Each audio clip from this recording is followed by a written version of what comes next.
कभी कभी हमारे जीवन में ऐसा पल आता है जब हमें मार्गदर्शन चाहिए होता है, और अगर उस समय माता रानी खुद आकर जवाब दे दें तो।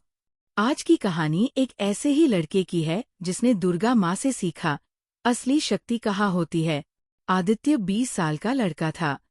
वो बहुत कोशिश करता था कि अपनी पढ़ाई, अपना रूटीन और अपना डिसिप्लिन ठीक कर ले, लेकिन रोज वही हाल।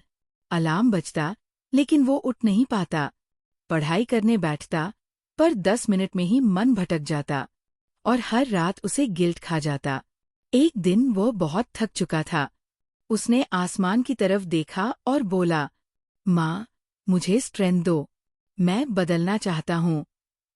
उसकी आंखें भर आईं और वह सो गया। रात के अंधेरे में उसे लगा जैसे कमरे में हल्की सी रोशनी फैली हो। उसने देखा, दुर्गा माँ उसके सामने खड़ी है, तेज, शांत और करुणा से भरी हुई। आदित्य घबरा गया। माँ, मैं कमजोर हूँ, डिसिप्लिन मुझसे बनता नहीं। माता मुस्कुराई और बोली, बेटा, शक्ति बाहर नहीं, भीतर से आती है, और डिसिप्लिन कोई वरदान नहीं, यह प्रतिदिन की छोटी सी जीत है। आदित्य ने पूछा, माँ, मैं कैसे शुरू करूं? मैं हर बार हार जाता हूँ।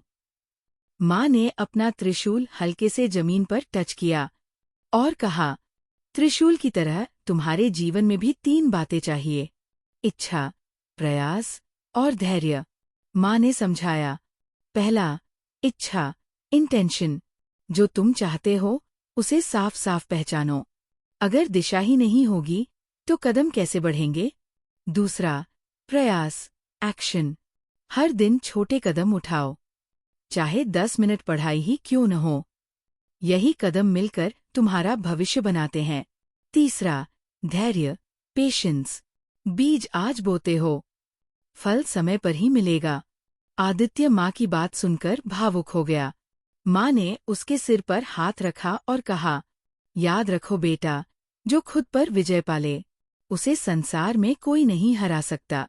धीरे धीरे रोशनी गायब हुई और कमरा फिर से शांत हो गया। अगली सुबह जब आदित्य उठा तो पहली बार उसने स्नूज नहीं किया। उसे माँ की आवाज कानों में सुनाई दी, छोटा कदम, आज ही शुरू करो। उसने 10 मिनट पढ़ाई की, अगले दिन 15, फिर 20।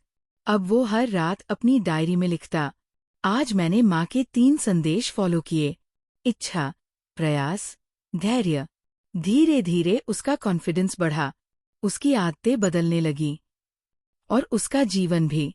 नैरेटर, दुर्गा माँ भले ही उसे सपने में दिखाई दी हों, लेकिन उनकी सीख हर किसी के लिए है। डिसिप्लिन कोई चीज नहीं, ये रोज की चॉइस है, और जब हम सही चॉइस करते हैं तब हम सच में माँ की कृपा के योग्य बनते हैं।